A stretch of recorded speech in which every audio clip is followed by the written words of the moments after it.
Mary Poppins Returns. A sequel to Disney's 1964 classic.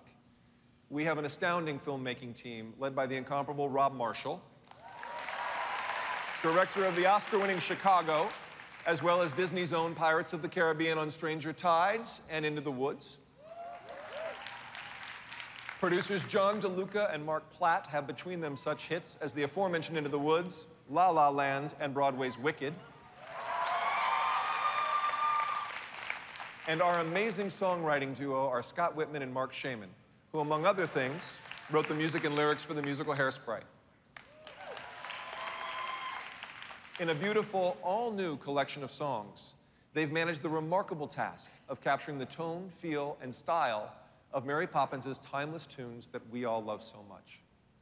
Now, Mary Poppins Returns will fly into theaters on Christmas Day 2018, and here today to talk a little more about what we have in store for you, please welcome the maestro, director, Rob Marshall.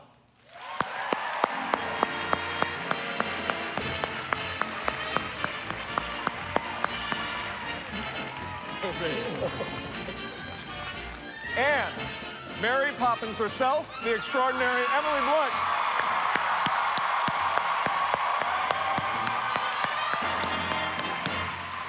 Rob, you are a master of movie musicals. But what was it about doing a sequel to Mary Poppins that spoke to you? There's something so amazing about it that lived with me my whole life. You know, the wonder, the joy, the music in it.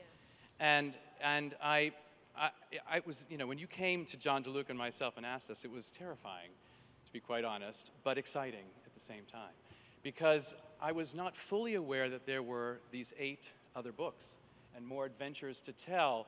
And then you realize, oh, I see, there's P.L. Travers had all this story.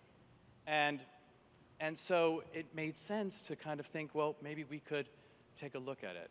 And it started to get very exciting, especially when we started finding a new story in a whole nother generation with Michael and Jane grown up.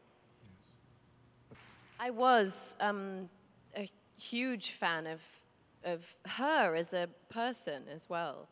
I think as a kid, I found the idea of this magical, mysterious person sort of whisking into their lives and making everything right again really comforting as a child, the idea of somebody who could do that.